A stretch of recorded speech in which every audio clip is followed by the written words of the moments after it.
მე ვარ მირადა ერისთავი, მიყვარს პოეზია, მიყვარს ადამიანები, ხელოვნება და წერ ბავშვობიდან, 5 წლიდან ალბათ, რაც მახსოვს. მამაჩემი არის ჩემი პირველი ლექსის მასწავლებელიც და ყველაფერიც და ძალიან დიდი როლი აქვს პოეზიას ჩემს ცხოვრებაში.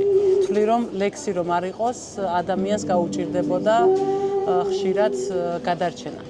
როგორც აღნიშნე, 5 წლის ასაკიდან დამიწყია ლექსის წერა, ჩემთვის ლექსის წერა იყო თამაში, მამასთან ერთად რითმებით ვთამაშობდით ხოლმე ხშირად და შესაბამისად მამას აქვს დიდი როლი ჩემს ცხოვრებაში, მამაჩემი ამირან გოდერძიშვილი არის პოეტი და ის მიკითხავდა და მაცნობდა სხვადასხვა საყვარელ პოეტს, როგორიც არის მორის ფოცხიშვილი, შოთა ნიშნიაიმზე, მურმან ლებანიძე და ასე შემდეგ. ძალიან მნიშვნელოვანი არის ეს შემოდგომის სერენადები, ზუსტად აუცილებელი არის დღევანდელ საზოგადოებისთვის ლიტერატურის და ხელოვნების ასე მიწოდება და ვუსურვებდი, რომ რაც შეიძლება მეტი ფესტივალი იყოს, მეტად იმოგზაურონ და გაავრცელონ ლექსებით სიყვარული და ყველაფერი პოეტებმა და მეტი ხიბლი შეიტანონ ცხოვრებაში ამ ფესტივალებით, ხალხის ცხოვრებაშიც და ისედაც.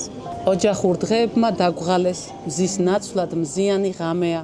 დაცოლს ისე ვითომ საყვარელს ქუჩაში მინიშნავ პაემანს და როგორც კი ვრჩებით მარტონი, როცა საჭერივით დაგყურებს, გრძნობებს თითებივით მატოლებ, კარგავ თავს, კოცნებს და საყურეს.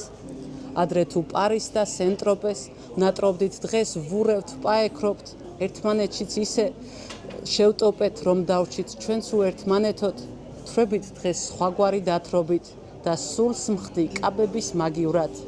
ადრე საკუთარ ჭერს ვნატრობდით, დღეს ჩვენი სახლიდან გავრბივართ.